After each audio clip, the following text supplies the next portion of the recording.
It's very difficult to speculate on the price factor. The oil price for a long time was between 65 and 70, then it was between 70 and 75. Today is a Sunday. When the markets open tomorrow, then the consequences of the closure of the Straits of Hormuz will be factored in. But as I've been saying for a long time, there is enough oil available in the global markets. More and more oil is coming on the global markets, particularly from the Western Hemisphere. And even the traditional suppliers would be interested in keeping the supplies on because they also need the revenue. So hopefully the market will factor that in. But as I said, the Modi government has over the past several years not only ensured the stability of supplies, but also affordability.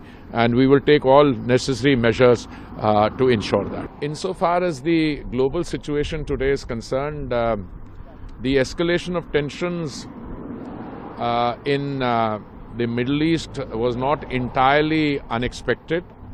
In fact, we had foreshadowed this escalation, and the government under the Honorable Prime Minister has been consistently and periodically reviewing the situation, including the possibility of the closure of the Straits of Hormuz.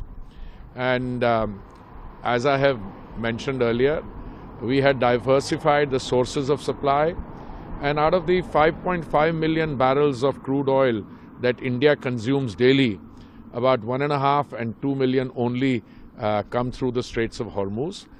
We import roughly 4 million barrels through other routes, and our companies, the oil marketing companies, have enough stocks. Most of them have stocks up to 3 weeks. One of them has in fact 25 days stocks.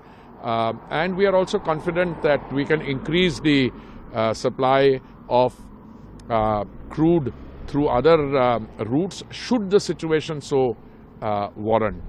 We are in touch with all possible actors in this, the supply routes, etc. And I believe that there is no cause for any alarm on this score. Of course, we will be watching the unfolding situation, and the Honorable Prime Minister has already spoken with all the major leaders. He's had a long conversation with the President of Iran also, and calling for de-escalation. It is our hope, and all of us are expecting that the situation will result in calm and de-escalation rather than further escalation. But meanwhile, we continue to be prepared to meet the evolving situation.